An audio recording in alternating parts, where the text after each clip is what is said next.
আসসালামু আলাইকুম সুপ্রিয় দর্শক, জানিয়ে দিচ্ছি এই মুহূর্তে পাওয়া সবচেয়ে গুরুত্বপূর্ণ আবহাওয়ার নতুন আপডেট। আজ 30শে নভেম্বর শনিবার এবং আগামীকাল 1 ডিসেম্বর রবিবার কেমন থাকতে পারে আগামী 24 থেকে 48 ঘন্টার আবহাওয়া। বাংলাদেশ থেকে শুরু করে ভারতের পশ্চিমবঙ্গ, আসাম, মেঘালয় এবং উত্তর থেকে ত্রিপুরা রাজ্যে আগামী 24 থেকে 48 ঘন্টার মধ্যে যেসব জেলাগুলোতে ভারী থেকে অতি ভারী বৃষ্টিপাতের পূর্বাভাস রয়েছে, একই সঙ্গে বঙ্গোপসাগরে সৃষ্টি হওয়া ঘূর্ণিঝড় ফেঞ্জাল, যেটি আজ রাতের মধ্যেই আঘাত হানতে চলেছে ভারতের চেন্নাই এবং পুদুচেরি উপকূলে, এবং সেখানে রেড অ্যালার্ট জারি করেছে ভারতের আইএমডি তরফ থেকে। একই সঙ্গে দক্ষিণ পশ্চিম বঙ্গোপসাগর কিছুটা উত্তাল থাকায় দেশের সকল সমুদ্র বন্দরগুলোকে 2 নম্বর হুঁশিয়ারি সংকেত দেখাতে বলা হয়েছে।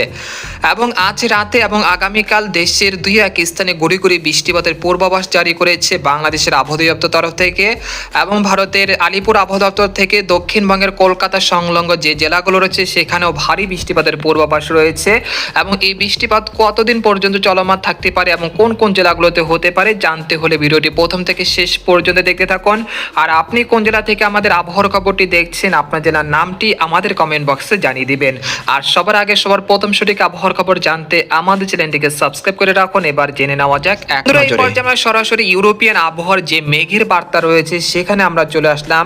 তো আপনারা দেখতে পাচ্ছেন যে এই মুহূর্তে বঙ্গোপসাগরে সৃষ্টি হওয়া ঘূর্ণিঝড় ফেঞ্জাল, সেটি ভারতের চেন্নাই উপকূলে আঘাত হানতে চলেছে আর কিছুক্ষণের মধ্যেই, এবং সেখানে কিন্তু ব্যাপক দমকা বাতাস শুরু হয়ে গেছে ঘন্টায় 80 থেকে 90 কিলোমিটার গতিবেগে, এবং ভারী থেকে অতি ভারী বৃষ্টিপাতের পূর্বাভাস জারি করেছে আইএমডি তরফ থেকে এই অঞ্চলগুলোতে।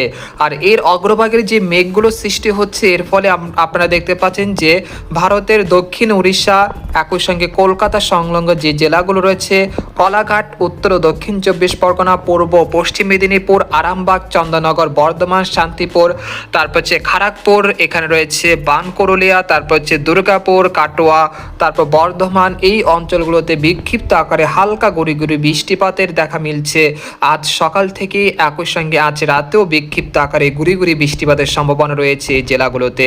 এরপর আমরা দেখতে পাচ্ছি যে আজ রাত 3টার দিকে এখানে দেখতে পাচ্ছি যে খুলনা বিভাগের লোহাগাড়া, তারপর রয়েছে যশোর, নড়াইল, তারপর রয়েছে টঙ্গিপাড়া, তারপর হচ্ছে মাদারীপুর, শিবচর, মুকসাদপুর, রায়পুর, হাজীগঞ্জ, লাকসাম, তারপর হচ্ছে নোয়াখালী, ফেনী, চাঁদপুর, মানিকছড়ি, খাগড়াছড়ি, দীঘিনালা, রংধনু, রাঙ্গামাটি, এই অঞ্চলগুলোতে হালকা থেকে মাঝারি ধরনের বৃষ্টিপাতের সম্ভাবনা রয়েছে আজ রাত 2টা পর থেকে সকাল 6টার মধ্যে এই বৃষ্টিপাতের সম্ভাবনা থাকছে।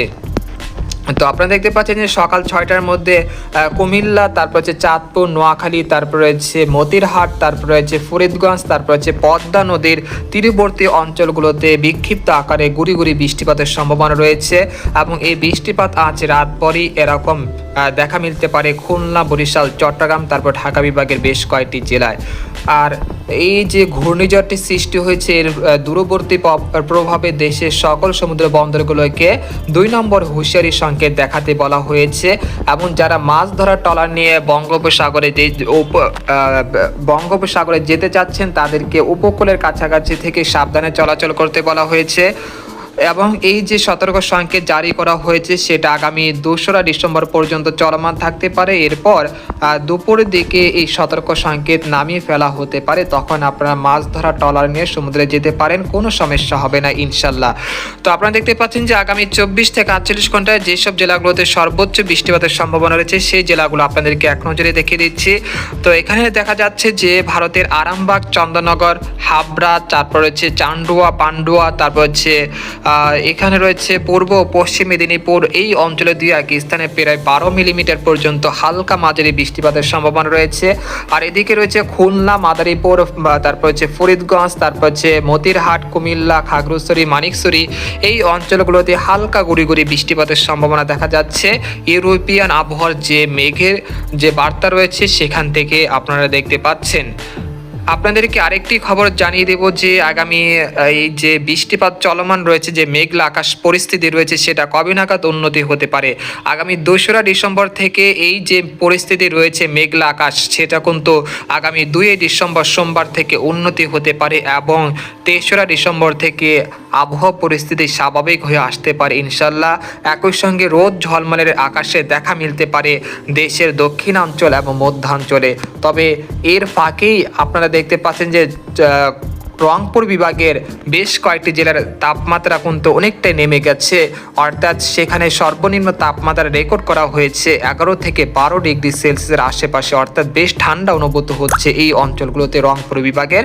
আর এদিকে দক্ষিণাঞ্চল এবং মধ্যাঞ্চলে মেঘের আনাগোনা থাকায় তাপমাত্রা কিন্তু কিছুটা বৃদ্ধি পেয়েছে, অর্থাৎ এর ধারায় শীতের তীব্রতাও অনেকটাই কমে গেছে এবং কিছুটা গরমের অনুভূত হচ্ছে ঢাকা, খুলনা, বরিশাল, চট্টগ্রাম বিভাগের যে জেলাগুলো রয়েছে সেখানে। আর আগামী দিনে আবারও একটি পশ্চিমী ঝঞ্ঝা আসতে পারে, যেটা আগামী 8ই ডিসেম্বর বা 9 ডিসেম্বর পরে, এবং এর ফলে কিন্তু আবারও শিলাবৃষ্টি ও ভারী বৃষ্টিপাতের সম্ভাবনা থাকছে আর ডিসেম্বর মাসের 2য় সপ্তাহে। তবে সেটা আপনাদেরকে পরবর্তী ভিডিওতে জানিয়ে দেব। তো আজকের ভিডিও এখানে শেষ করলাম। সবাই ভালো থাকবেন, সুস্থ থাকবেন, আল্লাহ হাফেজ।